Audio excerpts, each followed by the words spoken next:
श्री सच्चिदानंद सद्गुरु साईनाथ महाराज की जय। सद्गुरु श्री साईनाथुनि शरद बाबूजी की जय। సాయి వంటి దైవంబు లేడోయి లేడోయి, ప్రజలందరి నోట సాయి నామం పలకాలి, సర్వత్రా సాయి రూపం రంజిల్లాలి, ముజ్జగాలు సాయి మహిమతో ముప్పిరిగొనాలి. సాయి పదరవళులు మన హృదయ కుహరంలోని నిశ్శబ్ద నిషీధిలో ప్రతిధ్వనించాలి. ప్రణవనాద వీచికల్లా సాయి జ్ఞాన సౌరభాలు సర్వత్రా వ్యాపించాలి.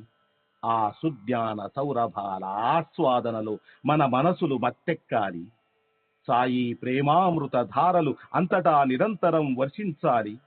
ఆ ప్రేమామృత ధారలలో తడుస్తూ, ఆ జ్ఞాన సౌరభాల మత్తులో ఆనందంగా నర్తిస్తూ సాయి వంటి దైవంబు లేడోయి లేడోయి అని అందరూ ఏకకంఠంతో గానం చేయాలి. అదే నా ఆశ, ఆశయం, ఆకాంక్ష. అదొక మధుర స్వప్నం.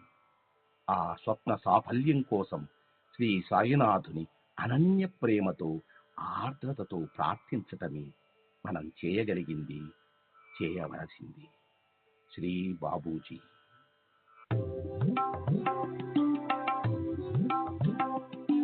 Sai Baba, Sai Baba, Sai Baba, Sai Baba.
Baba, Sai Baba, Sai Baba, Sai Baba.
Sai Baba, Sai Baba, Sai Baba.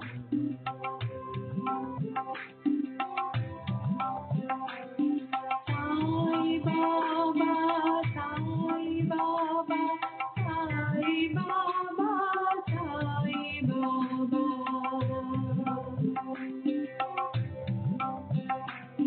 Sai Baba, Sai Baba, Sai Baba, Sai Baba.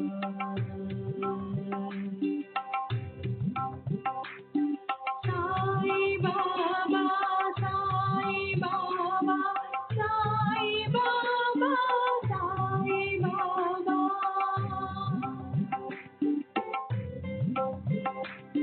Sai Baba, Sai Baba, Sai Baba, Sai Baba, Sai Baba, Sai Baba, Sai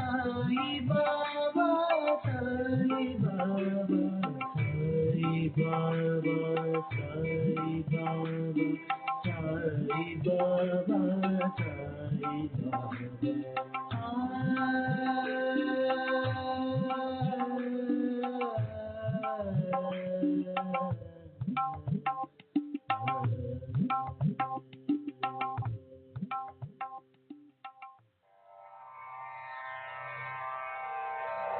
Shri सच्चिदानंद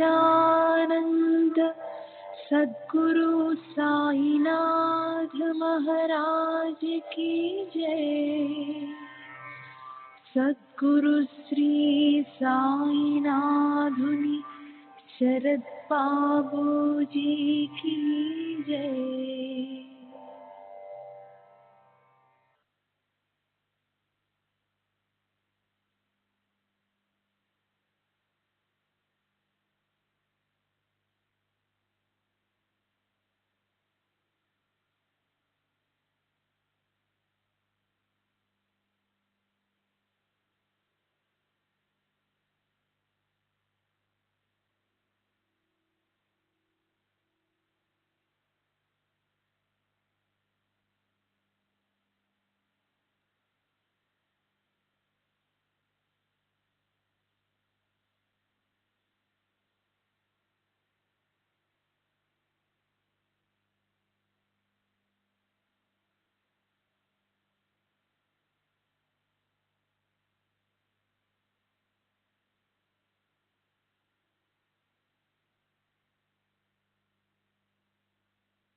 श्री सच्चिदानंद सद्गुरु साईनाथ महाराज की जय। सद्गुरु श्री साईनाथुनि शरद बाबूजी की जय।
श्री सच्चिदानंद सद्गुरु साईनाथ महाराज की जय।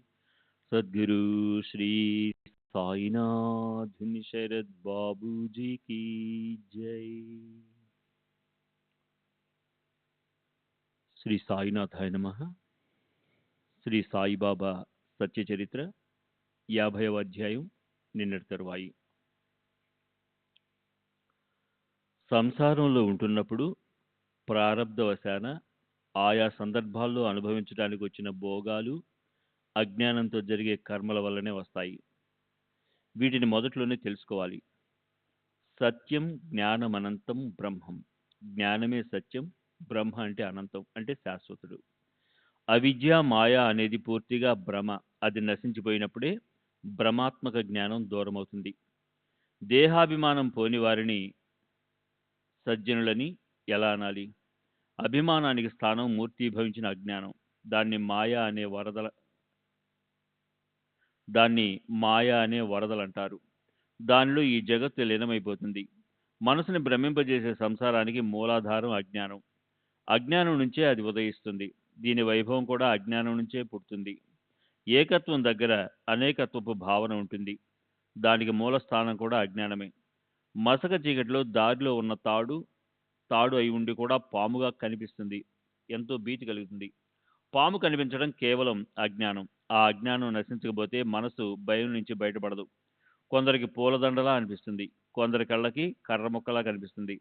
మొత్తానికి ఇదంతా భ్రాంతే. అది ఆధీనంలో ఉంచుకోబడని మిథ్యా జ్ఞానం యొక్క చెడు పరిస్థితి. వేదశాస్త్ర వచనాలను అనుసరించి అస్థిక్య బుద్ధిని పెట్టుకునేవారే బ్రహ్మజ్ఞానానికి అధికారులు. జన్మాంతర నాస్తికులు దానికి అధికారులు కావడం అసాధ్యం. విరుద్ధ దృష్టితో చూసే జనులకు చరాచర విశ్వాత్మ అంటే విశ్వరూపి పరమేశ్వరుడు రూపంతో కనిపించదు. విశ్వరూపంతో కనిపిస్తుంది. అది వాళ్ళ అపార్థం వలనే. వారి జనన మరణ పరిభ్రమణ సమాప్తి కాదు. వారికి బ్రహ్మతత్వం దుర్గమం. అది అధికారులకు ఎంతో సులభం. ఇక్కడ ప్రవచనం వల్ల ప్రయోజనం ఉండదు. లేక అనేక వేదాలపై అధికారం, లేక అనేక గ్రంథాల అర్థాన్ని ఔపోసన పట్టగల బుద్ధి, లేక అనేక గ్రంథాలను పఠించడం. బహుశ్రుత అంటే అనేక విషయాలను వినడం చేత కూడా పనికిరావు. శబ్దాల వల్ల శాబ్దిక జ్ఞానం కలుగుతుంది. కానీ దానివల్ల నిజమైన వస్తువు అంటే బ్రహ్మజ్ఞానం గురించిన జ్ఞానం కలుగుతుందా? బుద్ధికి నిత్యానిత్యాలలోని భేదం తెలుసుకోవడానికి ఉత్తమ శక్తి ఉంటుంది. కానీ వస్తువు వాళ్ళకి స్వాధీనం కాదు. షడ్దర్శనాలు అలసిపోయాయి. ఎప్పటికీ వాదిస్తూనే ఉండిపోయాయి. అయినా ఆత్మ వస్తువు తన స్థానంలోనే ఉండిపోయింది. అది శబ్దాల్లో ఎన్నటికీ చిక్కుకొని ఉండదు. గొప్ప శబ్ద పండితులు అయినప్పటికీ సద్వస్తువు అనే సూర్యుడి ముందు వాళ్ళు మినుగురు పురుగులవుతారు. ఒకసారి వస్తువు అంటే బ్రహ్మ ప్రార్థిస్తే శబ్దజాలం కరిగిపోతుంది. జగత్తులో చీకటి రాత్రిలో దీప ప్రకాశంతో పనులన్నీ జరుగుతాయి. కానీ సూర్యోదయం కాగానే పగటి వేళ దీపాన్ని గురించి ఎవరు పట్టించుకుంటారు? అయినా చదివే విషయం కాని దాన్ని ఎలా ఉపదేశించడం? కనుక ఉదాహరణలతో కథలను చెప్తుంటే వక్తలకి అజ్ఞాన నిరసనమే ధ్యేయం కావాలి. అస్థిక్య బుద్ధితో ఉపాసిస్తే ఆత్మ ప్రసన్నమై ఆత్మతత్వ భావాన్ని ప్రకటించేస్తుంది. ఉపాసకులకు అది ప్రాప్తిస్తుంది. ఆత్మ వద్ద పరమాత్మను ధ్యానం చేసే ఇద్దరిలో అభేద రూపంతో అనుసంధానం చేసి ఉపాసన చేస్తే ఆత్మ స్వయంగా ఉపాసకుడి పట్ల ప్రసన్నురాలవుతుంది. దానికోసం మరో సాధన అవసరపడదు. ఆత్మను స్వయంగా ప్రసన్నం చేసుకోవాలి. సాధకులు ఆత్మపై దృష్టి పెడితే ఆత్మ తనంత తాను వారి పట్ల ప్రసన్నురాలవుతుంది. చూడండి, కఠోపనిషత్తు అధ్యాయం 1 వల్లి 2 మంత్రం 23, ముండకోపనిషత్తు ముండకం 3 ఖండం 2 మంత్రం 3. నాయమాత్మా ప్రవచనేన లభ్యోనం మేధాయాన బహునాశ్రుతేన యమే వైశ్య వృణుతే తేన లభ్యస్తస్తైవ ఆత్మ విభృణుతే తనుస్వామ. ఈ ఆత్మ అంటే పరబ్రహ్మ పరమాత్మ ప్రవచనంతో అంటే నానా రకాల వర్ణనలతో తర్కశీల బుద్ధితో లేదా అనేక గ్రంథ పఠనంతో లేదా శ్రవణంతో ప్రాప్తించదు. ఆ ఆత్మను స్వీకరించిన వాళ్ళకే అది ప్రాప్తిస్తుంది. వారి కోసం ఆత్మ తన నిజస్వరూపాన్ని స్వయంగా ప్రకటిస్తుంది. గ్రంథంలోని విషయం ముగిశాక వక్త శ్రోతలను ప్రార్థిస్తున్నాడు. వినమని బాధ పెట్టినందుకు వాళ్ళని క్షమించమని అడుగుతున్నాడు. ఈ సాంప్రదాయం అన్ని చోట్ల ఉంది. కానీ ఈ సచ్చరిత ఆ పద్ధతిని అనుసరించలేదు. ఎందుకంటే దానికి కర్తృత్వం నా తల మీద లేదు. సాయిబాబా స్వయంగా నా చేతికి కళాన్నిచ్చి తమ కథను రాయించుకున్నారు. కనుక నేను గ్రంథకర్తను కాదు. ఇక్కడ ఎవరు నా శ్రోతలు కాదు. ఒకవేళ శ్రోతలను నేను క్షమించమని అడిగితే గ్రంథానికి కర్తృత్వం నా తల మీద వచ్చి పడుతుంది. నాకు అది అలంకారం కాదు. నా దేహానికి దోషం కూడా పట్టుకోదు. ఎక్కడ సాయియే కర్తో అక్కడ ఆ విషయం కూడా ఆయన కృపతోనే ముగుస్తుంది. సాయిబాబా అనుమతి తీసుకుని ఆయన చెప్పినది అందరూ వినాలని నేను అజ్ఞానాన్ని నివేదించడం గురించి వ్రాశాను. తమ వైభవాన్ని, తమ ప్రతాపాన్ని, తమ గౌరవాన్ని ప్రకటించడానికి నా మనసులో ప్రవేశించి గురుదేవులు ఈ విషయం యొక్క అర్థాన్ని ప్రకాశింపజేశారు. ఈ గ్రంథాన్ని దూషించిన వారు లేక దీన్ని భూషణంగా అనుకున్నవారు ఇద్దరు కూడా నాకు పూర్తిగా వందనీయులు. సాక్షాత్తు వారు నారాయణ స్వరూపులే. భక్తుల శ్రేయస్సు కోసం స్వయంగా తమ చరిత్రను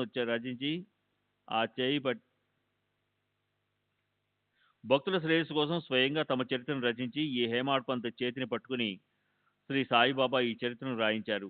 ఆయన శరీరాన్ని ధరించడం ఈ లోకాన్ని గ్రహించడం కోసమే, కుతర్కాన్ని తలబిరుస్తనాన్ని ఖండించడం కోసమే. లోకంలో ఆదర్శాన్ని నెలకొల్పడం కోసమే. కనుక హేమాడ్ పంత్ ఆయన చరణాలకు అనన్య భావంతో సాష్టాంగపడుతున్నాడు. రాబోయే రసభరితమైన కథను వినడం కోసం శ్రోతలు ఏకాగ్రచిత్తులు కమ్మని విన్నవిస్తున్నాడు. సర్వులకి శుభమస్తు.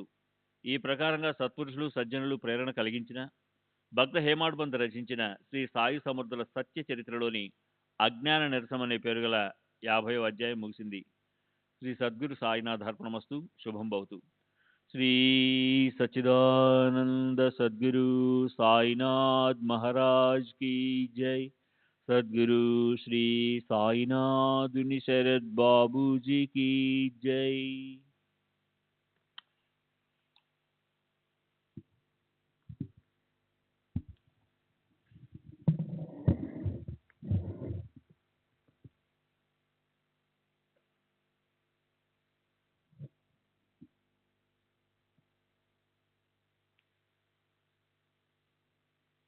యాభైయో అధ్యాయాలకి పరిపూర్ణ వివరణ. ఈ అధ్యాయము దీనికి ముందు అదే విషయం గురించి చెప్పబడిన 39వ అధ్యాయము. ఈ రెండు కూడా ఎంతో మంది భక్తులకు అర్థం కాలేదు. మొదట్లో నాకు కూడా అది కష్టం అనిపించింది. తర్వాత సంస్కృత భాష, గీత, ఉపనిషత్తులు లాంటి ఆధ్యాత్మ గ్రంథాలను అభ్యసించిన తర్వాత బాబా కృప వల్ల దీనిలోని చక్కని భావార్థము నాకు అర్థమైంది. దాన్ని సాయి భక్తుల కోసం సాధ్యమైనంత సరళ భాషలో ఆ సారాంశాన్ని నా కింద ఇచ్చాను. గీతలో 4వ అధ్యాయంలోని తద్విద్ధి ప్రణిపాతేన పరిప్రశ్న సేవయ అన్న 34వ శ్లోకం 34వ సంస్కృత భాషా శ్లోకానికి అర్థం చెప్పి సాయిబాబా భక్తులందరికీ ఆశ్చర్యం కలిగించారు. అశిక్షితులు, పల్లెటూరు వారు అయిన ఆ ఫకీర్కి సంస్కృత భాషలోని వ్యాకరణ సహిత జ్ఞానం ఎక్కడ కలిగింది? గీత లాంటి గ్రంథంలోని తత్వజ్ఞానానికి గూఢార్థం ఎలా తెలిసింది? అయితే అందులో ఆశ్చర్యం లేదు. మహాత్ములకి అరచేతిలో ఉన్న ఉసిరికాయలాగా జగత్తులోని విషయాలన్నిటినీ గురించిన సంపూర్ణ సవిస్తర జ్ఞానం ఉంటుంది. బాబా ఆ సందర్భాన్ని అలా కల్పించింది తమ జ్ఞాన ప్రౌఢిని ప్రదర్శించడానికి కాదు, నానాసాహెబ్ చందోర్కర్కి సంస్కృత భాష గురించి ఉన్న అహంకారాన్ని తొలగించడానికే.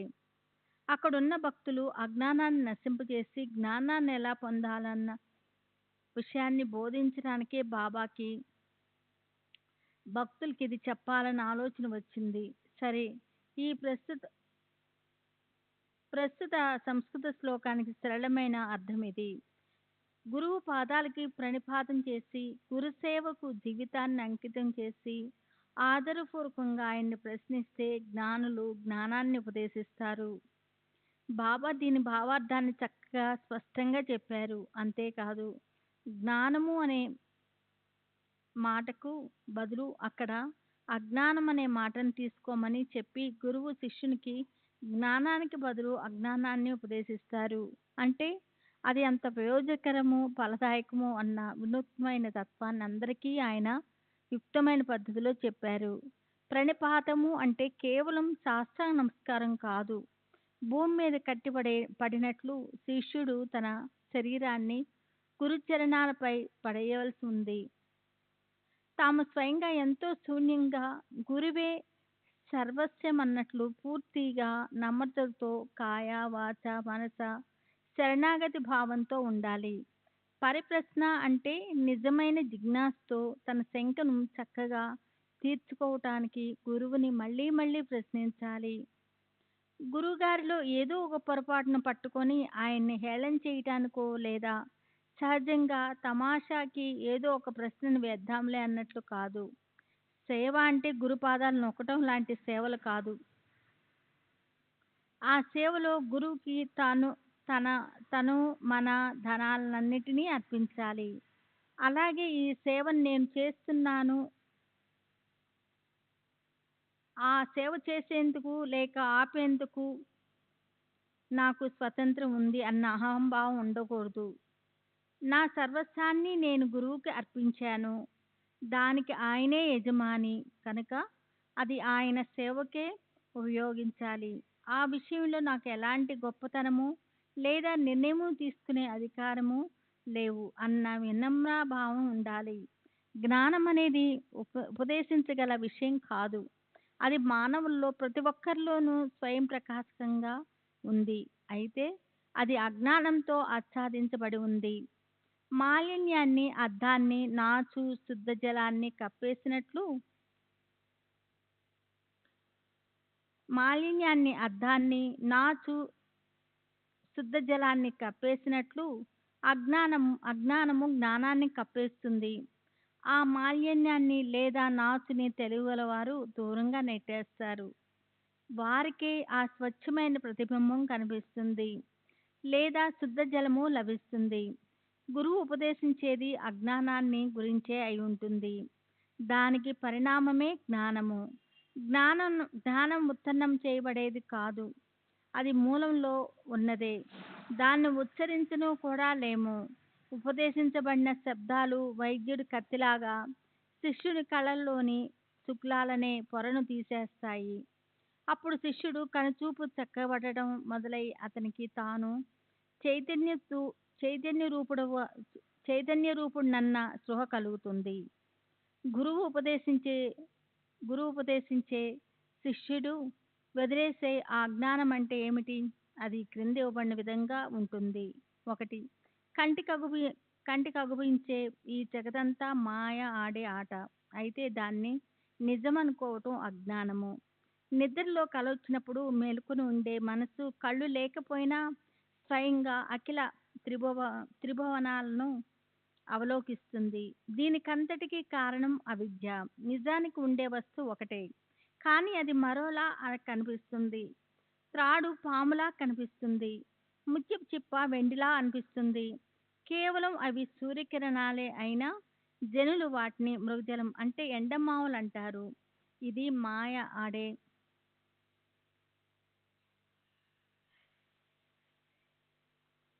ఆడే ఆట. జ్ఞానులు కూడా దాని ముందు ఓడిపోతారు. అగ్ని అంటించిన కాగడాన్ని చేత్తో గిరగిరా తిప్పినప్పుడది అగ్ని కంకణంలా కనిపిస్తుంది. అందులో మాయ చేసే గొప్ప చమత్కారం కనిపిస్తుంది. అది నిజానికి అగ్నే. అగ్ని కంకణానికి అక్కడ స్థానం ఉండదు. కానీ మాయా మోహాల వ్యాప్తి లేనటువంటి సంసారాన్ని ఉత్పన్నం చేస్తుంది. 2. మనం స్వయంగా అనాది, అనంత, సాక్షి, బుద్ధ, ముక్త ఆత్మలమై ఉండి కూడా మేము పరిమితమైన విభజింపబడగల పరాధీన దేహులమై ఉన్నామని అనుకోవటాన్ని అజ్ఞానం అంటారు. దేహబుద్ధి లేదా దేహాభిమానం వల్లనే దేహానికి అదీ వ్యాధులు వస్తాయి. నిజానికి దేహచలన వలనాలు ఆచరణ విధివశాత్తు పూర్వజన్మ నుంచి సత్కరించుకున్న స్వభావాన్ని అనుసరించి ఉంటాయి. సుఖదుఖాలు, యశస్సు, అపయశస్సులు, లాభ నష్టాలు లాంటి ద్వంద్వాలు కూడా విధిని అనుసరించే ఉంటాయి. అయినా కూడా చేసే కర్మలకు మనమే కర్తలమని అనుకోవటం కూడా అజ్ఞానమే. అందువల్లే దుఃఖము కలిగితే మనసులో చింత లేదా అస్వస్థత కలుగుతుంది. సుఖాలొస్తే వాటిపై ఆసక్తి కలుగుతుంది. బ్రహ్మ, సృష్టి, జీవాత్మ, పరమాత్మ వీటిని వేరు అని అనుకోవటం కూడా అజ్ఞానమే. సర్వం కల్పితం బ్రహ్మ. ఇదంతా బ్రహ్మే. అయామాత్మ బ్రహ్మ. ఈ ఆత్మే బ్రహ్మ అయి ఉంది అన్న వేదవాక్యాల మీద విశ్వాసం పెట్టకపోవటం కూడా అజ్ఞానమే.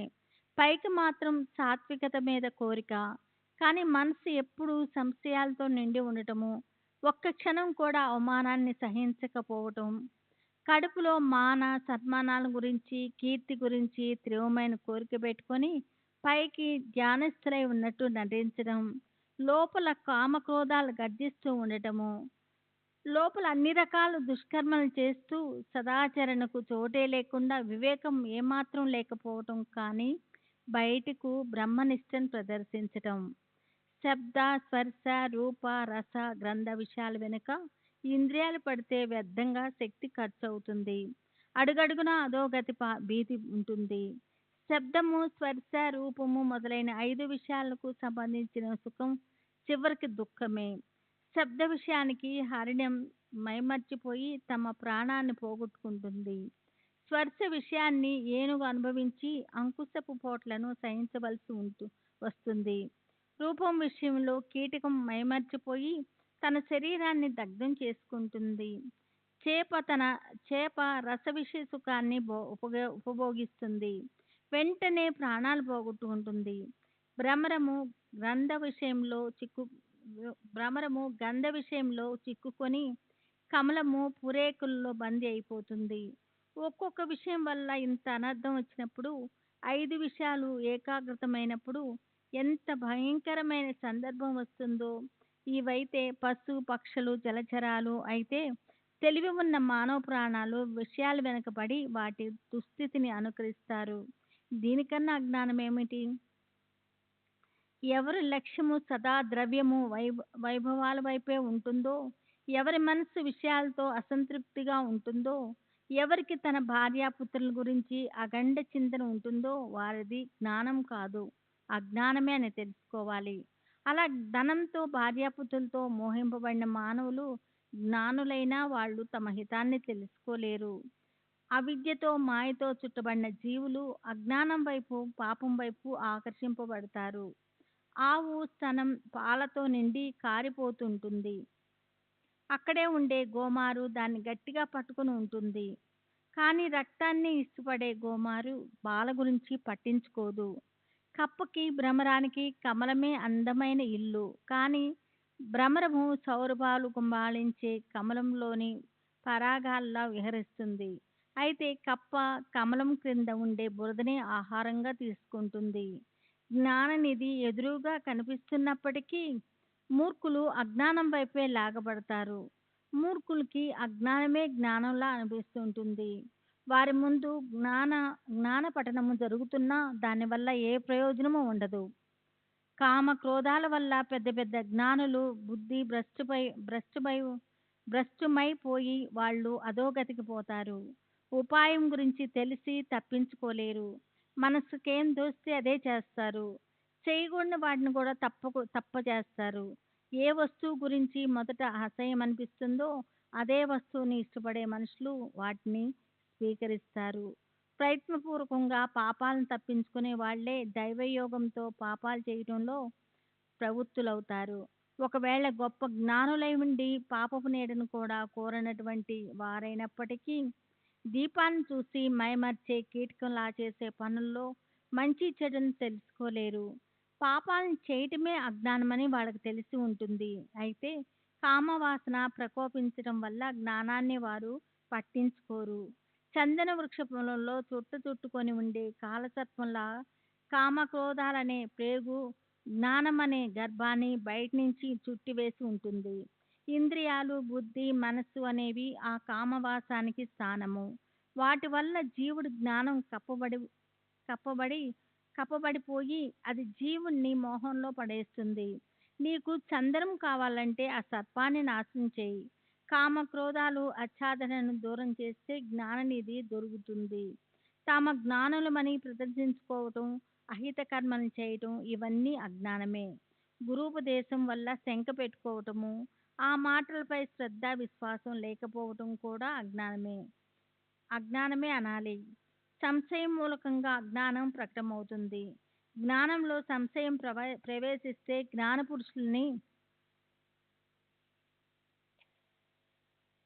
జ్ఞానపురుషులను కూడా అభిమానం మింగుతుంది.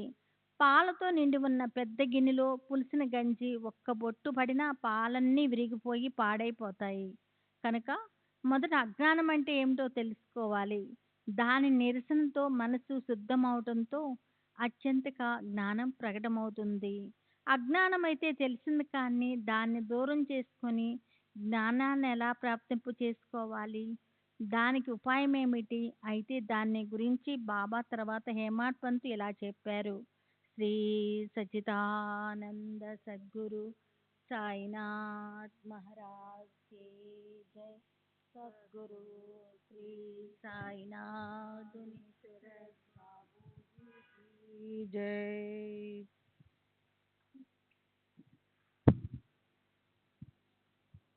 శ్రీ సచ్చిదానంద సద్గురు సాయినాథ్ మహారాజ్ కీ జై.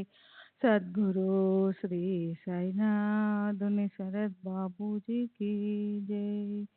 1 ముముక్షుత్వం అంటే సంసార బంధనాల నుంచి, జనన మరణ పరిభ్రమం నుంచి విడుదలై మోక్షం పొందాలన్న తీవ్ర ఇచ్ఛ ఉండడం. విషయాలలో చిక్కుకున్న నేను వీటి నుంచి విడిపడడం ఎలా అని అదే పనిగా అనుకునే ముముక్షువులను విడిపించడానికే ఉన్నాయి ఈ శాస్త్రాలు. అలాంటి ముముక్షువులైన భక్తులను చూసి మహాత్ములకు కారుణ్యం ఉత్పన్నమైనప్పుడు వాళ్ళు ఏదో ఒక కారణంతో సహజంగా ఉపదేశిస్తారు. 2. విషయాల నుంచి, కామ క్రోధాల నుంచి దూరంగా వెళ్ళి ఇంద్రియాలను స్వాధీనంలో ఉంచుకోవడం. రథం గుర్రాలతో పూంచబడినట్లు శరీరం ఇంద్రియాలకు కట్టుబడి ఉంది. ఈ ఇంద్రియాలను మనసనే కళ్యంతో బుద్ధి తన చేత్తో స్వాధీనం చేసుకుంటుంది. సంకల్ప వికల్పాలతో నిండి ఉండి తన ఇచ్ఛను అనుసరించి తిరిగే మనసు ఇష్టమొచ్చినట్లు పరుగులు పెట్టాలని చూస్తుంది. కానీ బుద్ధి దాన్ని తన నిశ్చయంతో ఆపుతుంది. కళ్యంతో నిరోధించి తన సత్తాన్ని చూపిస్తుంది. బుద్ధి లాంటి కుశలుడైన నాయకుడు రథసారిగా ఉండగా రథంలోని యజమానికి చింతెందుకు? అతను స్వస్థచిత్తంతో వ్యవహరించాలి. దేహం చేత దాని పనులన్నీ చేయించడం బుద్ధి పని, మనసుది కాదు. మనసుకి అలాంటి అలవాటు పట్టుకుందంటే వ్యవహారాలన్నీ హితకారకమవుతాయి. 3. భక్తి అవిద్యలతో మలీనమైన చిత్తాన్ని శుద్ధి చేయడం అనే పని ఈశ్వరుని భక్తి లేకపోతే అవదు. భక్తి లేకపోతే జ్ఞానం ఉత్పన్నం కాదు. కనుక మొదట జ్ఞానాన్ని తెలుసుకోవాలి. దాన్ని గురించిన స్పష్టమైన సమాచారం వర్ణన వింటే వారికి బంధనాల నుంచి ముక్తి లభిస్తుంది. భక్తే దాన్ని తెలుసుకోగల సాధన. ఎదురు కాళ్ళతో పుట్టిన వాళ్ళ కళ్ళకి అంజనం పెడితే వాళ్ళకి భూమిలో నిక్షిప్తంగా ఉన్న ధనం కనిపిస్తుంది. అదేవిధంగా భక్తిని ఆశ్రయిస్తే అజ్ఞానం ఆమడ దూరం పారిపోయి జ్ఞానం ఉదయిస్తుంది. 4. నేనే కర్తను, నేనే భోక్తను అన్న మిథ్యా అభిమానాన్ని పోగొట్టుకోకుండా హృదయస్థుణ్ణి శరణ అనకుండా మనకు ముక్తి లభించదు. నిత్య వస్తువులను వివేచించాలి. శ్రవణ మనన నిధి ధ్యాసలను చేయాలి. శమము దమము మొదలైన 6 సముదాయాన్ని సంపాదించాలి. అప్పుడే అజ్ఞానం నశిస్తుంది. 5. వేద శాస్త్రాలలోని మాటలను అనుసరించి అస్తిక్య బుద్ధిని పెట్టుకున్న వారే బ్రహ్మజ్ఞానానికి అధికారులు. ఇక్కడ ప్రవచనం పనికిరాదు. వేదాల మీదున్న ఆధిపత్యము లేదా అనేక గ్రంథాలలోని అర్థాన్ని తెలుసుకోగల బుద్ధి లేదా అనేక గ్రంథాల పఠనము లేదా బహుశ్రుతత ఇవేవీ పనికిరావు. శబ్దాల వల్ల శబ్దాలకి జ్ఞానం కలుగుతుంది, కానీ దానివల్ల నిజ వస్తువుకి చెందిన జ్ఞానం కలుగుతుందా? బుద్ధికి నిత్యము అనిత్యము వీటిలోని భేదాన్ని తెలుసుకోగల ఉత్తమ శక్తి ఉంటుంది, కానీ వస్తువు బుద్ధి స్వాధీనంలోనికి ఎన్నడూ రాదు. షట్ దర్శనాలు ఇప్పటికే వాదం చేస్తూ అలసిపోయినప్పటికీ ఆత్మ వస్తువు తన స్థానంలోనే ఉంటుంది. అయినా వాక్కుకు విషయం కానీ దాని ఉపదేశం చేయడం ఎలా వీలవుతుంది? కనుక ఉదాహరణలతో కథలను చెప్తున్నప్పుడు వక్తకి అజ్ఞాన నిరసన అనేదే ధ్యేయంగా ఉండాలి. అస్తిక్య బుద్ధితో ఉపాసన చేస్తే ఆత్మ ప్రసన్నమై అది ఆత్మతత్వ భావాన్ని ప్రకటన చేస్తుంది, ఉపాసకులకు ప్రాప్తిస్తుంది. 51వ అధ్యాయము భక్తత్రయ వృత్త కథనం. 3 భక్తుల కథ చెప్పడం. శ్రీ గణేశ్వరునికి నమస్కారం, శ్రీ సరస్వతీదేవికి నమస్కారం, శ్రీ గురు మహారాజుకి నమస్కారం, శ్రీ కులదేవతకి నమస్కారం, శ్రీ సీత శ్రీరామచంద్రులకి నమస్కారం, శ్రీ సద్గురు సాయినాథునికి నమస్కారం. భక్తులకు ఆధారమైన వారు, గీతార్థాన్ని స్పష్టం చేసి చెప్పగలవారు, మనసులో సంకల్పించిన వాటన్నిటినీ సాధ్యం చేసివ్వగలవారు, గురుశ్రేష్ఠులైన సాయినాథ నాపై మీ కృప అమృత రసధారలు కురిపించండి. వేడిమిని పోగొట్టడానికి మలయ పర్వతం మీద చందన వృక్షాలు మొలకెత్తుతాయి. లేక జగత్తులోని జనులందరికీ సుఖమివ్వడానికి మేఘ శకలం ఆవనిపై అవలోకగా వర్షాన్ని హర్షంతో కురిపిస్తుంది, లేదా దేవతలను పూజించడానికై వసంత ఋతు రాగాలకు ప్రసూనాలు ప్రఫుల్లితమవుతాయి, లేదా శ్రోతల సంతుష్టి కోసం దృష్టాంత రూపంలో కథామాలిక ప్రభవిస్తుంది. అలాంటి ఈ సాయి చరిత్ర వింటే శ్రోతలు వక్త ఇద్దరు పునీతులవుతారు. అది వినడం వల్ల చెవులు పవిత్రమవుతాయి, దాన్ని గానం చేయడంతో నోరు పవిత్రమవుతుంది. గడిచిన అధ్యాయంలో గత 4వ అధ్యాయంలోని తద్వినితి ప్రణిపాతేనా అన్న 34వ శ్లోకాన్ని నిరూపిస్తున్నప్పుడు అజ్ఞానం దూరమైతే జ్ఞానం తనంత తాను ఎలా ప్రకటమవుతుందో చెప్పబడింది. భగవద్గీత చివరి 18వ అధ్యాయంలో 72వ శ్లోకంలో శ్రీకృష్ణ భగవానులు అర్జునుడితో ఇప్పటి వరకు అయిన నిరూపణతో నీ మోహం దూరమైందా అని స్పష్టంగా ప్రశ్నించారు, కానీ జ్ఞానం కలిగిందా అని అడగలేదు. అలాగే అర్జునుడు కూడా నా మోహం ఇప్పుడు దూరంగా పలాయనమైంది అని ఒప్పుకుంటాడు. జ్ఞానం ప్రాప్తించింది. ధనుంజయ, నువ్వు దీన్ని మనసు ఏకాగ్రం చేసుకొని వింటున్నావు కదూ, నీ అజ్ఞానం అనే మోహం ఇప్పుడు బాగా నశించింది కదూ. అలాగే అర్జునుడు కూడా నా మోహం ఇప్పుడు దూరంగా పలాయనమైంది అని ఒప్పుకుంటాడు. జ్ఞానం ప్రాప్తించింది అని అనడు, మోహం నశించింది అంటాడు. నష్టో మోహం స్మృతిర్బ్లప్త త్వ ప్రసాదాన్మయచిత్య స్థితోస్మి గత సందేహం కరిష్యే వచనం తవ. అర్జునుడంటాడు, ఓ అచ్యుత, నీ కృపతో నా మోహం నశించింది, నా కర్తవ్యం నాకు గుర్తొచ్చింది, నా సందేహం పటాపంచలైంది, నేను సావధానున్నయ్యాను. ఇప్పుడు మీరు చెప్పినట్లు నేను నడుచుకుంటాను, అంటే యుద్ధం చేస్తాను. మోహం అంటే అజ్ఞానం. చూడ్డానికి మాత్రం రెండు శబ్దాలు కనిపిస్తాయి, కానీ అర్థంలో మాత్రం అవి అసలు వేరు కావు. ఇది గీతార్థాన్ని అవగాహన చేసుకున్న వారికి తెలుస్తుంది. 11వ అధ్యాయం మొదట్లో కూడా అర్జునుడు శ్రీకృష్ణుడితో యత్వయోక్తం వచస్తేన మోహోయం విగతో మమ, మీరు నాకేం చెప్పారో దాంతో నా మోహం దూరమయ్యింది అనే చెప్తాడు. ఇప్పటి ఈ కొత్త అధ్యాయంలో మొదట క్రీస్తుశేషులు కాకాసాహెబ్ దీక్షిత్ని బాబా షిరిడీకి రప్పించి ఎలా కూర్చోబెట్టారో ఆ అద్భుత సంఘటనను స్పష్టంగా చర్చిద్దాం. అతనికి షిరిడీతో రుణానుబంధం, సాయితో దృఢ సంబంధానికి ఈ సంఘటన నిమిత్త కారణం ఎలా అయ్యిందో దాన్ని ఇప్పుడు మొదటి నుంచి పూర్తిగా వినండి. కాకాసాహెబ్ గురించి ఎన్నో సంగతులు చిన్న పెద్ద అందరికీ తెలుసు, కానీ అతను మొదట షిరిడీ ఎలా వచ్చాడో అందరికీ తెలియదు. పూర్వజన్మ సుకృతం వల్ల పరమేశ్వరుడి కృపా దృష్టి ప్రసరిస్తుంది.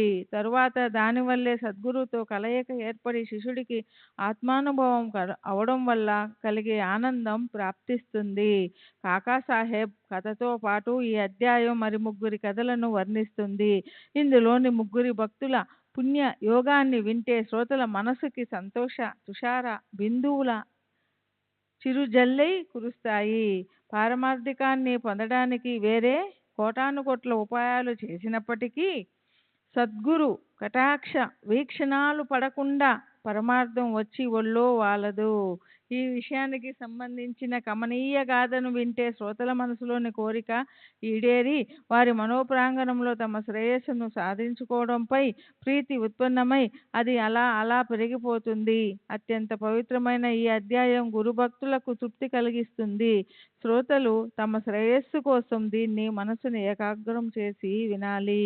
కాకాసాహెబ్ అన్న పేరుతో ప్రసిద్ధి చెందిన క్రీస్తుశేషులు హరి సీతారాం దీక్షిత్ను సాయి భక్తులు ప్రేమ ఆదరలతో గుర్తు చేసుకుంటూ ఉంటారు.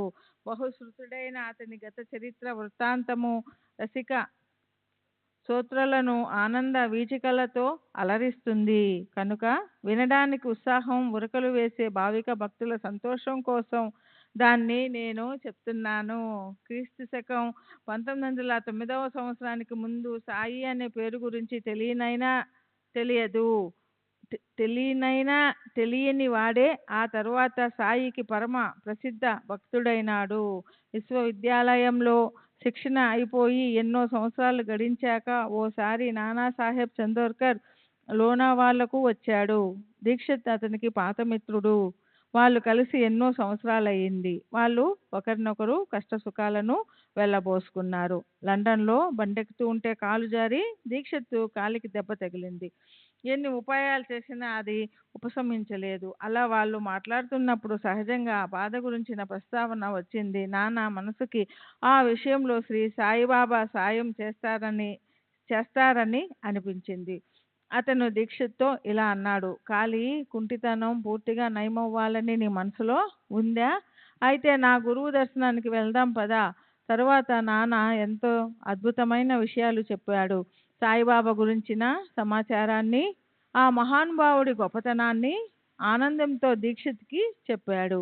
నా వారు ఎంత దూరంలో ఉన్నా, సప్త సముద్రాల అవతల ఉన్నా సరే నేను వాళ్ళని పిచుక కాలికి దారం కట్టినట్లు వెంటనే లాక్కుంటాను అని బాబా ఎప్పుడూ అంటూ ఉండేవారు. అతనితో ఇంకా స్పష్టం చేస్తూ నాన్న ఇలా అన్నాడు, మనం ఒకవేళ బాబాకి చెందిన వాళ్ళం కాకపోతే ఆయన వైపుకి మనలను లాక్కోరు. మీకు ఆయన దర్శనం కూడా అవ్వదు. బాబా దగ్గర ముఖ్యమైన గుర్తు ఇదే. మీ అంతటా మీరు అక్కడికి పోలేరు. సరే. అలా ఆ వర్ణన విన్న దీక్షిత్ మనసుకి తృప్తి కలిగింది. అతను నాన్నతో నేను వచ్చి బాబా దర్శనం చేసుకుంటాను. నా కాలి నొప్పి అనగా ఎంత, దేహమంతా నాశనమైనా పర్వాలేదు. కాలి నొప్పి ఎన్నాళ్ళున్నా సరే, దాని గురించి నాకు చింత లేదు. నా గురువు గారి దర్శనానికి నేను పోతాను. మీ గురువు గారి దర్శనానికి నేను పోతాను. అది కూడా ఎంతో శ్రేష్టమైన మోక్ష సుఖాన్ని పొందడం కోసమే వెళ్తాను. ఐహిక సుఖం గురించి నా మనసులో కాస్తైనా ఇచ్చలేదు. దాన్ని నేను అడగను. బ్రహ్మ తప్ప నిజమైన సుఖం లేదు. అదే గొప్ప అమూల్యమైన సుఖం. నేను మీ గురు సేవకుని అవుతాను. అది కేవలం ఆ అమూల్యమైన సుఖం కోసమే. నా కాలి కుంటితనం అలా ఉండని, దాని గురించి నాకేం బాధ లేదు. కానీ నా కుంటి మనసు బాగవ్వాలి. ఇదే నా ప్రార్థన. సాధన చేసి చేసి నేనెంతో అలసిపోయాను. కానీ నా మనసు స్థిరంగా ఉండడం లేదు. స్వాధీనం చేసుకుందామంటే అది నాకు తెలియకుండానే జారిపోతుంది. మనసుని స్వాధీనం చేసుకోవడానికి ఎంత దక్షత ఉన్నప్పటికీ కన్నుగప్పి అది పారిపోతుంది. మనసుకి ఆశ్చర్యం కలుగుతుంది. అయినా నాన్న, నీ గురువుని నేను మనసారా దర్శనం చేసుకొని నా మనసుకున్న అవిటితనం పోగొట్టమని ప్రార్థిస్తాను అన్నాడు. అన్నాడు. ఈ నాశవంతమైన శారీరక సుఖ విషయంలో ఉదాసీనంగా ఉంటూ అత్యంత శ్రేష్టమైన శాశ్వత సుఖంపై కోరిక ఉండే అలాంటి భక్తుల పారమార్థికాన్ని సాధింపచేయడం అంటే బాబాకెంతో ఉల్లాసం. లెజిస్లేటివ్ సభ అంటే ఆ కాలంలోని లా మండలి లేదా లా కౌన్సిల్ అంటే ప్రస్తుతపు విధాన సభ లేదా రాజ్యసభ ఎలక్షన్ గురించిన విషయమై అందరి నోళ్లలో నాంతుంది. అన్ని చోట్ల ప్రతి వాళ్ళు ఆ పనిలో మునిగిపోయి ఉన్నారు. కాకాసాహెబ్ దీక్షిత్ ఎన్నికల్లో తమ ప్రజల ఓట్లను పొందడానికి ప్రచార పనిలో మిత్రులను కలుస్తూ అనుకోకుండా అహ్మద్నగర్ వచ్చాడు. కాకాసాహెబ్ మిరీకర్ అనే పేరుగల అక్కడి ఒక అధికారితో దీక్షిత్కి బాగా పరిచయం అయ్యింది. అతని ఇంట్లో దీక్షిత్ హాయిగా దిగాడు. అదే సమయంలో అహ్మద్నగర్లో జరిగే గుర్రాల ప్రదర్శన పనిలో అనేక రకాలుగా జనులు నిమగ్నమై ఉన్నారు. కోపర్గావ్ రెవెన్యూ అధికారి బాలాసాహెబ్ మిరీకర్ కూడా ఆ ప్రదర్శన కోసం అహ్మద్నగర్కి వచ్చాడు. దీక్షిత్ వచ్చిన పనంతా అయిపోయింది. అతనికి ఇప్పుడు షిరిడీకి తను ఎలా వెళ్ళాలి, తనతో పాటు ఎవరొస్తారు అన్న ఆలోచన వచ్చింది. అక్కడి పనేమో అయిపోయింది. అతనికి షిరిడీ దారి కళ్ళెదుట కనిపించసాగింది. సాయిబాబా దర్శనం చేసుకోవాలన్న ధ్యాస ఒకటే అతనికి పట్టుకుంది. నాతో పాటు ఎవరొస్తారు? బాబా దగ్గరకు నన్నెవరు తీసుకువెళ్తారు? ఆయన పాదాలపై ఎవరు పడేస్తారు అన్న ఆలోచనే అతన్ని ఒక్కలా బాధపెట్టసాగింది. ఎన్నికల పని అయిపోయాక షిరిడీకి ఎలా వెళ్ళాలి అన్న చింత దీక్షిత్తులో మిగిలిపోయింది. దాని గురించి మిరీకర్తో అతను గొప్ప ఉత్సాహంతో చెప్పసాగాడు. కాకాసాహెబ్ మిరీకర్, అతని కొడుకు బాలాసాహెబ్ మిరీకర్ ఇద్దరూ దీక్షిత్ వెంట ఎవరు వెళ్ళాలి అన్న విషయంపై చర్చించుకోసాగారు. ఇద్దరిలో ఎవరో ఒకరు వెళ్తే మరొకరి సాయం అవసరం ఉండదు. ఇద్దరిలో ఖచ్చితంగా ఎవరు వెళ్ళాలి అన్న విషయం గురించి వాళ్ళు ఆలోచించసాగారు. మానవుల కల్పన ఇలా ఉంటే ఈశ్వరుడి ఆలోచన మరో రకంగా ఉంది. దీక్షిత్ షిరిడీ వెళ్ళే విషయంలో అనుకోకుండా మరొక సంఘటన జరిగింది. ఇటువైపు దీక్షిత్ అలా పడిపోతూ ఉంటే మరోవైపు తన భక్తుడి ప్రబల ఇచ్చ చూసి కారుణ్యంతో కరిగిపోయిన సాయి సమర్థులు ఏం చేశారో చూడండి. దీక్షిత్ అలా చింతతో విచారిస్తూ కూర్చున్నప్పుడు అహ్మద్నగర్కి మాధవరావు వచ్చాడు. అది అందరికీ ఎంతో ఆశ్చర్యం కలిగింది.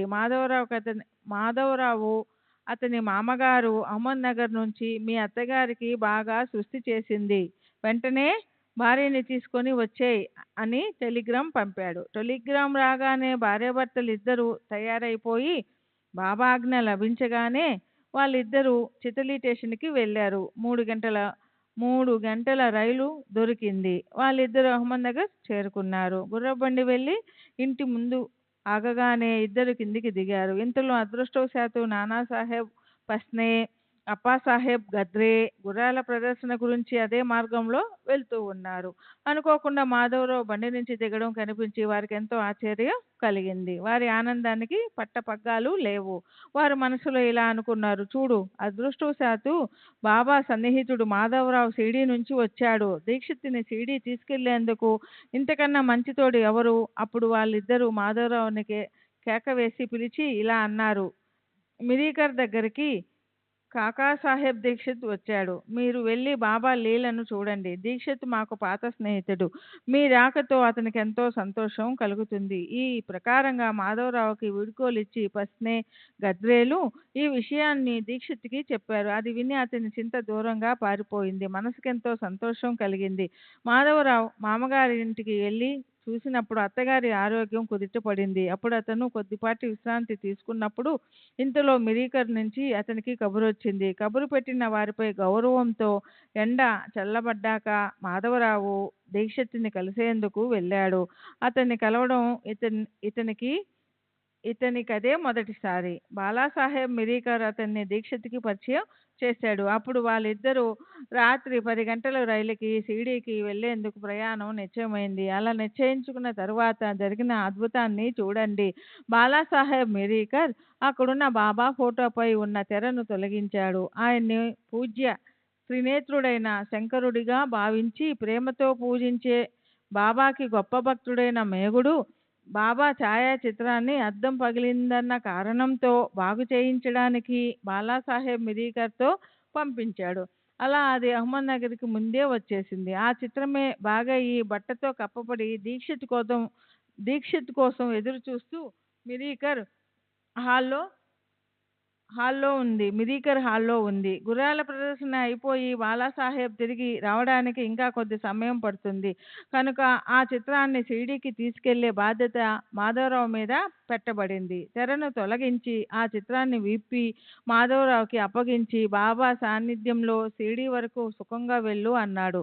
అందాలొలికే ఆ ఛాయాచిత్రం మొదట కళ్ళల్లో పడగానే ఆనందించిన కాకాసాహెబ్ నమస్కరించి దాన్నలా చూడసాగాడు.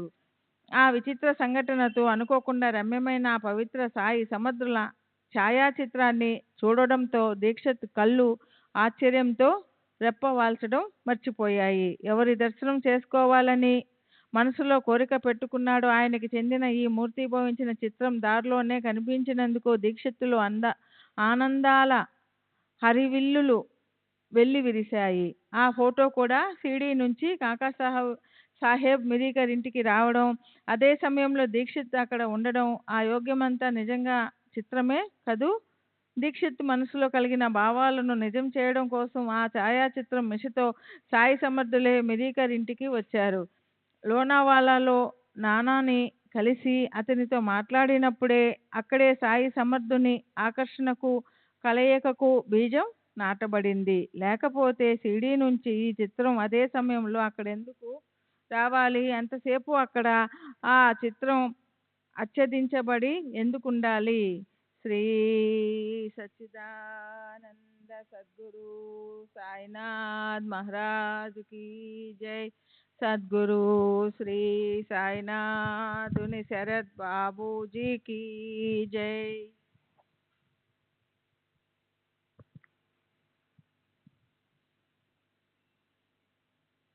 శ్రీ సచ్చిదానంద సద్గురు సాయినాథ్ మహారాజ్ की जय. సద్గురు శ్రీ సాయినాథుని శరత్ బాబూజీకి జై. సరే, అలా నిశ్చయించుకున్న తర్వాత ఆ చిత్రాన్ని తీసుకున్న మాధవరావు దీక్షితులకి ఆనంద సౌరభం తీగలుగా సాగి మనసులు పెనవేసుకుంది. ఇద్దరూ బయలుదేరారు. భోజనం అయ్యాక అదే రాత్రి వారిద్దరూ స్టేషన్కి వెళ్ళారు. 2వ తరగతి టికెట్ తీసుకున్నారు. 10 గంటలయింది. రైలు బండి శబ్దం వచ్చింది. రైలు బండి స్టేషన్లోకి రాగానే 2వ తరగతి భోగి బాగా నిండిపోయి కిటకిటలాడుతూ కనిపించింది. అది చూసి వారిద్దరికీ ఎంతో చింత పట్టుకుంది. మరి సమయం కూడా కొంచెమే ఉంది. అప్పుడేం చేయాలో తోచలేదు. ఆ రద్దీని చూసి మనం వెనక్కి తిరిగి వెళ్ళి షిరిడీకి రేపు వెళదాం అని వారిద్దరూ నిశ్చయించుకున్నారు. ఇంతలో అక్కడ అనుకోకుండా దీక్షిత్ ఎరుగున్న బండి గార్డు కనిపించాడు. అతను వారిని మొదటి తరగతిలో నిశ్చింతగా కూర్చునేందుకు ఏర్పాట్లు చేశాడు. బండిలో కూర్చున్న మీదట ఇద్దరు బాబా గురించి హాయిగా మాట్లాడుకున్నారు. మాధవరావు కథలనే మధుర సుధా జలపాతాన్నే కురిపించాడు. శ్యామ శబ్దధనును దీక్షిత్ మనసులో ఆనంద సాగరాలను సృష్టించింది. ఆ ప్రకారంగా దారిలో ఎంతో సుఖంగా సమయం ఇట్టే గడిచిపోయింది. బండి కోపర్గాం చేరుకోగానే వారిద్దరూ ఆనందామృతంలో తేలిపోతూ కిందకి ఉరికారు. అదే సమయంలో నానాసాహెబ్ చాందోర్కర్ని స్టేషన్లో అనుకోకుండా చూసిన దీక్షిత్ ఆనందం అలలై మనసంతా ఆక్రమించింది. వాళ్ళు ఒకరినొకరు కలుసుకున్నారు. నానాసాహెబ్ కూడా బాబా దర్శనం చేసుకోవడానికని షిరిడి బయలుదేరాడు. అనుకోకుండా కలిగిన ఆ యోగం చూసి ముగ్గురికి ఎంతో ఆశ్చర్యం కలిగింది. అప్పుడు వాళ్ళు ముగ్గురు గుర్రబండి చేసుకుని పిచ్చాపాటి మాట్లాడుకుంటూ అక్కడి నుంచి బయలుదేరారు. దారిలో గోదావరి నదిలో స్నానం చేసి షిరిడి చేరుకున్నారు. తరువాత సాయిబాబా దర్శనం కాగానే దీక్షిత్ మనసు ద్రవించింది. కనుల కొలనులు ఆశ్రువులతో నిండిపోయాయి. ఆత్మజ్ఞానం అవగానే కలిగే కమనీయానురాగ ఆనందాశ్రువులు వరదల వెల్లువై వచ్చాయి. అప్పుడు సాయిబాబా అతనితో స్పష్టంగా ఇలా అన్నారు: నేను కూడా నీ కోసం ఎదురు చూస్తూ నిన్ను కలవడానికి శ్యామాను సరాసరి అహ్మద్ నగర్కి పంపించాను. అది విని దీక్షిత్కి శరీరం గగుర్పొడిచింది. కంఠం పూడుకుపోయింది. మనసు తుషార శీతల సుఖం సృష్టించే ఇంద్రధనస్సులతో పరిపూర్ణమైంది. దేహమంతా ముచ్చెమటలు పోశాయి. శరీరం సూక్ష్మంగా కంపించింది. చిత్తవృత్తి ఆధ్యాత్మిక వెన్నెల వాన కురిపించే ఆత్మానందంలో లీనమైంది. కళ్ళు అత్యంత ఆనందంలో నిండిపోయి అరమోడ్పులయ్యాయి. ఈ రోజు నా దృష్టికి సాఫల్యత కలిగింది అని అతను బాబా చరణాలను కౌగలించుకున్నాడు. మనసు ధన్యత చెందినట్లనిపించింది. అతని ఆనందం అంబరాన్ని చుంబించింది. తరువాత ఎన్నో సంవత్సరాలు గడిచాయి. సాయి చరణాల్లో నిష్ట కలిగింది. మమతల మధురామృతాన్ని పంచే సాయి కృపను పొందాడు. తన దేహాన్ని ఆయన సేవలో నియోగించాడు. అన్ని రకాలుగా చక్కటి సేవను చేయడం కోసం వాడా కూడా నిర్మించాడు. షిరిడీలో మళ్ళీ మళ్ళీ ఎన్నో రోజులు అలా ఉండిపోయాడు. ప్రేమ సుమగంధ మాధురీధారలు కురిపించే సాయి మహిమను పెంచాడు. సారాంశం చెప్పాలంటే సాయిబాబా తన భక్తులకు విశ్రాంతి స్థానం. ఆయన వారికి ఎంతో సుఖాన్నిచ్చేవారు. ఆయన్ని దర్శించాలని కోరుకున్న వారి కోరికను ఆయన నెరవేర్చేవారు. ఇదైతే ఇప్పటికీ బాబా మహాసమాధి తరువాత 72 సంవత్సరాల తర్వాత కూడా భక్తులకు అనుభవంలోకి వస్తోంది. షిరిడీకి వెళ్ళడంలో, బాబా సమాధిని దర్శించడంలో మొదట ఎన్నో ఇబ్బందులు ఎదురవుతాయి. కానీ తరువాత బాబా కృపతో అవన్నీ అసంకల్పితంగా దూరమవుతాయి. వీటి గురించి భక్తులకు కలిగే అనేక అనుభవాలను శ్రీ సాయిబాబా సంస్థానం వారి సాయి లీల మాసపత్రికలో మనం చదువుతూనే ఉన్నాం. చంద్రుడికి చకోరా, అది చంద్రకిరణాల మీద తన భుక్తిని గడుపుకుంటుందని అంటారు. చకోరాలు ఎన్నో ఉంటాయి, కానీ చకోరానికి చంద్రుడొక్కడే. అదేవిధంగా తల్లికి పిల్లలు ఎందరున్నా ఆ పిల్లలందరికీ తల్లి ఒక్కటే. సూర్యుడికి తెల్ల కలువలు, అవి సూర్యోదయంలో వికసించే, సూర్యాస్తమయంలో ముడుచుకుంటాయి. కలువలు ఎన్నో ఉంటాయి, కానీ కలువ కన్యలకు సూర్యుడొక్కడే.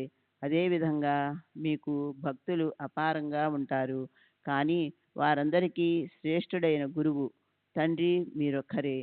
మేఘానికి ఆతురతతో తన కోసం ఎదురు చూసే చాతక పక్షులు ఎన్నో ఉంటాయి, కానీ చాతక పక్షులకి మేఘం మాత్రం ఒక్కటే ఉంటుంది. అలాగే సాయికి భక్తులు ఎందరో ఉంటారు, కానీ వారికి తల్లి తండ్రి ఆయనొక్కరే. ఆయన్ని సద్భావంతో సహజంగా శరణు వెళ్ళే వారి పరువును నిలిపి గొప్ప ప్రేమతో ఆయన వాళ్ళ కార్యాన్ని సిద్ధింపజేస్తారు. అది ఇప్పటికీ కూడా ప్రత్యక్షంగా కనిపిస్తుంది. ఈ జగత్తులో జీవించి ఉన్న ప్రాణులకి చివరికి మరణం వస్తుంది, కానీ సాయిబాబా దీక్షిత్కి మీ తులా విమాంతూన్ ఘేవూన్ జాయిన్, నేను నిన్ను విమానంలో తీసుకుపోతాను అన్న విశ్వాసాన్ని ఇచ్చారు. సాయిబాబా మాట ఇచ్చినట్లే అదేవిధంగా నోరారా సాయి గుణగానాన్ని చేస్తున్నప్పుడు దీక్షిత్కి మరణం వచ్చింది. దాన్ని నేను స్వయంగా నా కళ్ళతో చూశాను. రైలు బండిలో మేమిద్దరం ఒకే బల్ల మీద కూర్చొని ఉన్నప్పుడు ఒకరితో ఒకరు సాయి సమర్థుల లీలలను చెప్పుకుంటూ అందులో లీనమై ఉన్నప్పుడు ఒక్క క్షణంలో అతను విమానం ఎక్కాడు. దీక్షిత్ ఆ సమయాన్ని చక్కగా సార్థకం చేసుకున్నాడు. నా భుజంపై తలానించి అతను అనుకోకుండా విమానం ఎక్కాడు. అపరిమితమైన అమరత్వపు సుఖాన్ని పొందాడు. శరీరానికి ఎటువంటి మరణవేదన లేదు, కపం లేదు, బాధ లేదు. మాట్లాడుతూ అందరూ చూస్తుండగా అతని శరీరం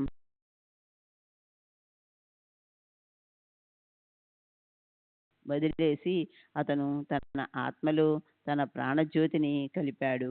సాయి విమాన మార్గంలో అంటే ఒక్క క్షణంలో స్వస్వరూపంలో అతన్ని నిలిపారు. అతను తన ఆత్మజ్యోతిని బ్రహ్మ జ్యోతితో విలీనం చేశాడు. మరణ సమయంలో దీక్షిత్ సాయి చరణాల్లో ధ్యానం పెట్టడం వల్ల అతని దేహాభిమానం పూర్తిగా కరిగిపోయింది, మనోవృత్తి తృప్తిపడింది. కనుక అతని దేహం పూర్తిగా కృష్ణార్పణమైంది. శక సంవత్సరం 1848 జ్యేష్ఠ బహుళ ఏకాదశి రోజున, జూలై 5వ తారీఖు 1926 కర్మభూమిని వదిలేసి దీక్షిత్ బ్రహ్మ పదవిని చేరుకున్నారు. దీక్షిత్కి దేహావసానం వచ్చిందని అనుకోండి, లేక అతని కోసం విమానం వచ్చిందని అనండి, కానీ అతను సాయి చరణాల్లో లీనమైనాడు అన్న విషయం మాత్రం ఎవరికైనా అంగీకారమే. కాకాసాహెబ్ దీక్షిత్ని సాయిబాబా విమానంలో తీసుకెళ్లారు. ఈ సంఘటన విషయంలో అవిశ్వాసం పెట్టడానికి ఏ కారణమూ లేదు. అలాంటి ఘటన ఇది వరకు సంత తుకారాం విషయంలో జరగడం ప్రసిద్ధమే. దీక్షిత్ ఏకాదశి రోజున రైలు బండిలో బాబా గురించి మాట్లాడుతూ ఒక్కసారిగా మరణించటం అంటే అతని కోసం బాబా విమానం పంపించినట్లే. అతని గురించిన అందమైన విస్తృత వివేచనం పరమపూజ్య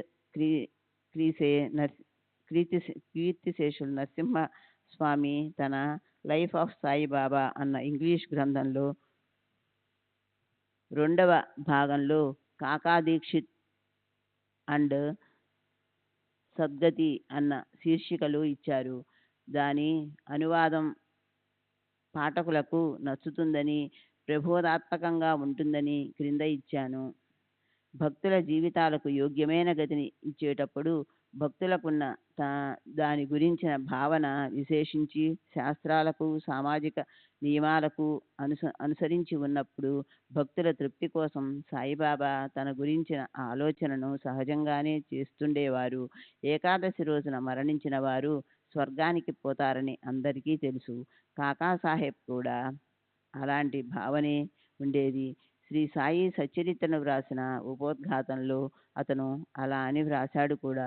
అందులోనూ కాశీరాం షింపే మహల్సాపతులకు ఏకాదశి రోజున మరణం రావడాన్ని అతను చూశాడు. అప్పుడు తనకి కూడా బాబా అలాగే ఏకాదశి రోజున మరణం ఇవ్వాలని కాకాకి కోరిక ఉండేది. శ్రీ సచ్చిదానంద సద్గురు సాయినాథ్ మహారాజ్ కీ జై. సద్గురు శ్రీ సాయినాథుని శరత్ బాబూజీ కీ జై.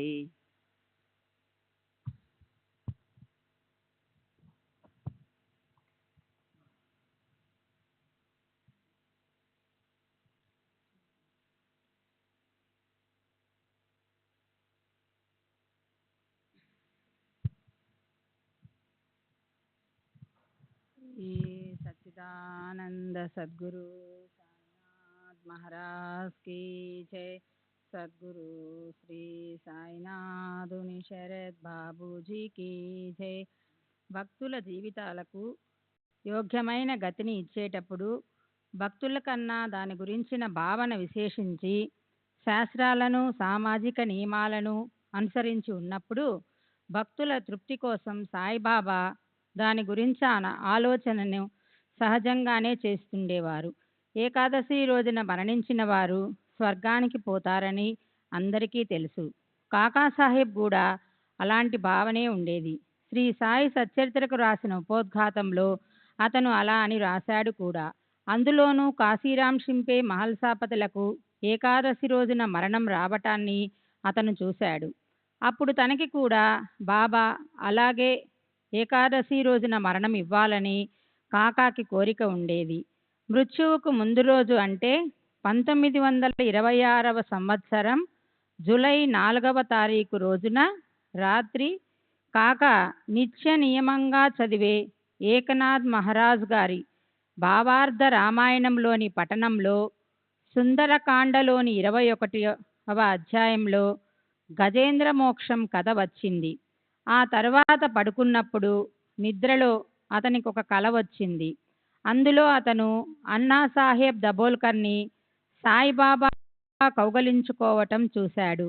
ఆ స్వప్నాన్ని అతను ఆ మర్నాడు అన్నాసాహెబ్కు, మాధవరావు దేశపాండేకి, ఇతర భక్తులకి చెప్పాడు.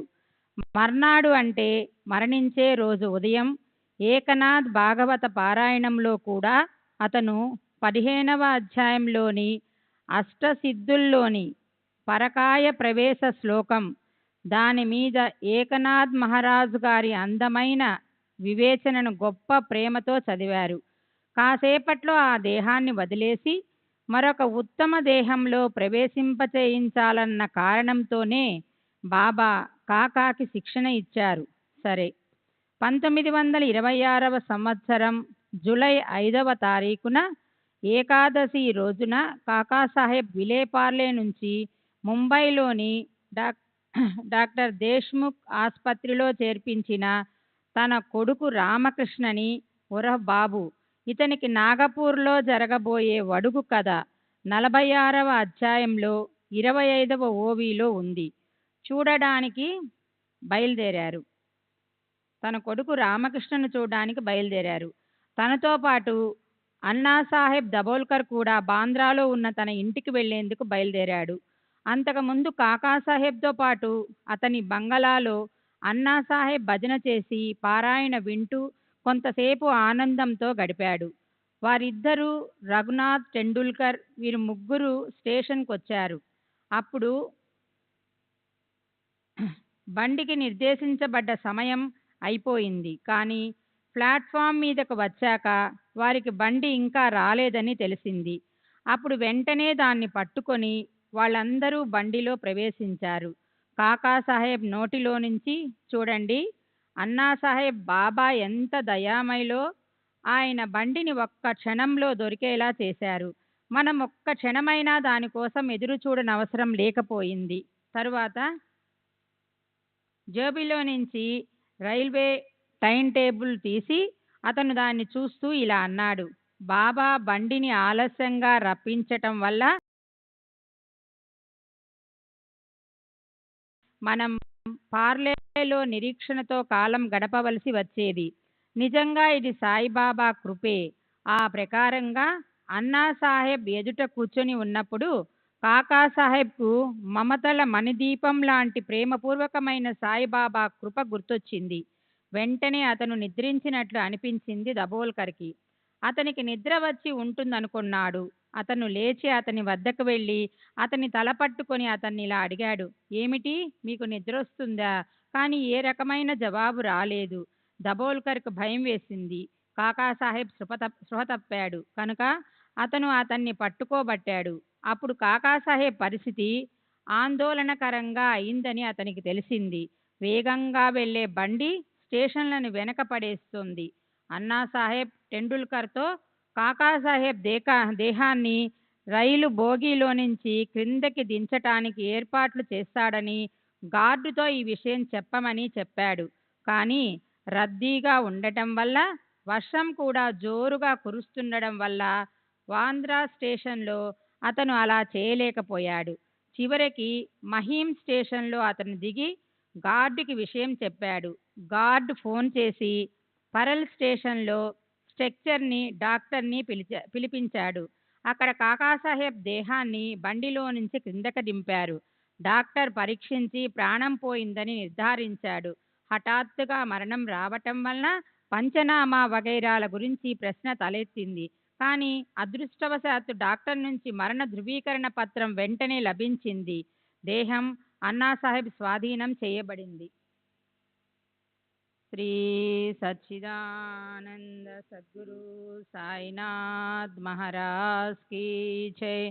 సద్గురు శ్రీ సాయినాథుని శరద్ బాబూజీ కీ జై.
श्री सच्चिदानंद सद्गुरु साईनाथ महाराज की जय.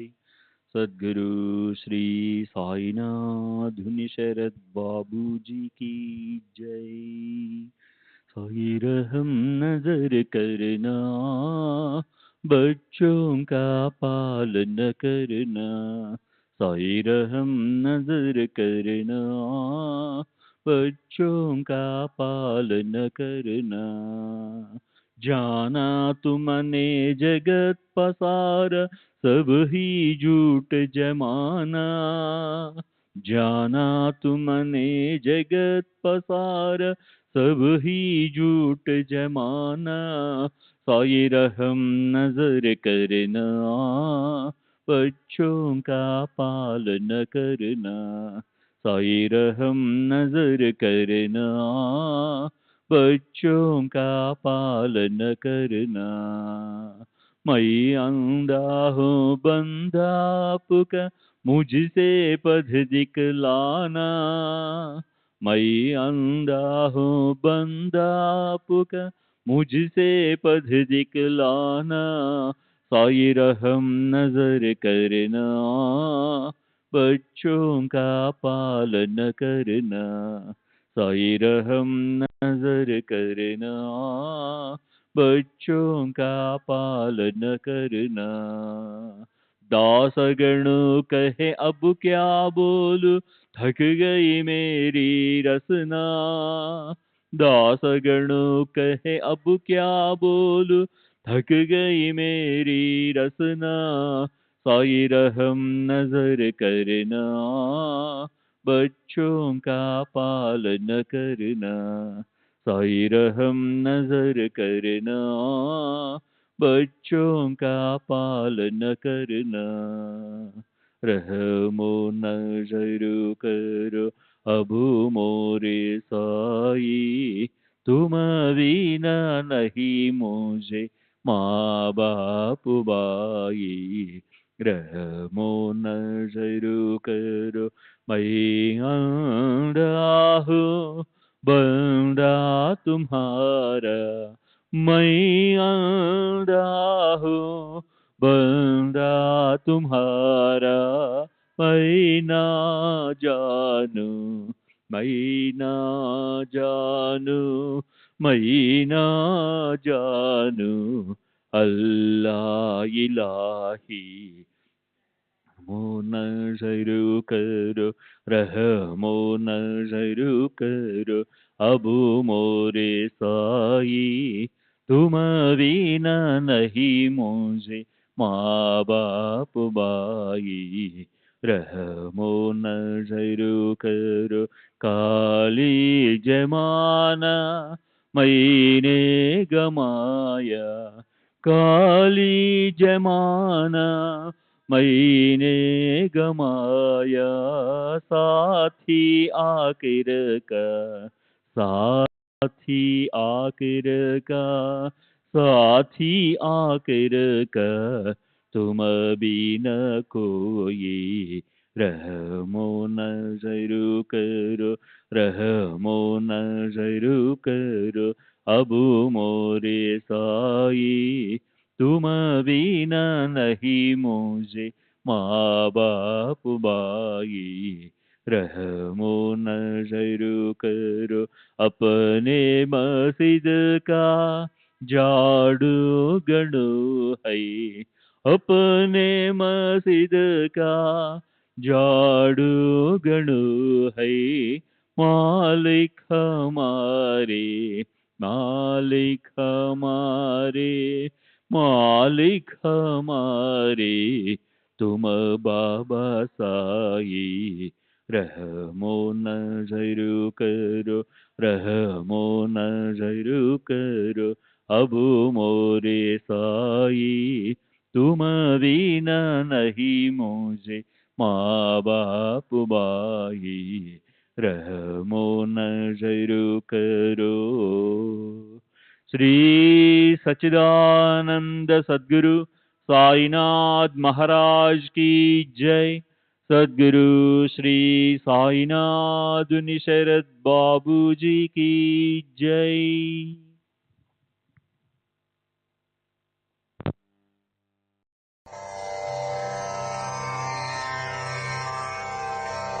श्री सच्चिदानंद सद्गुरु साईनाथ महाराज की जय।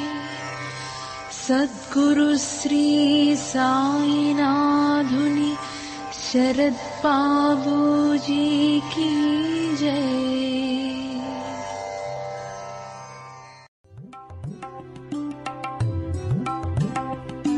साई बाबा, साई बाबा, साई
సాయి బాబా సాయి బాబా సాయి బాబా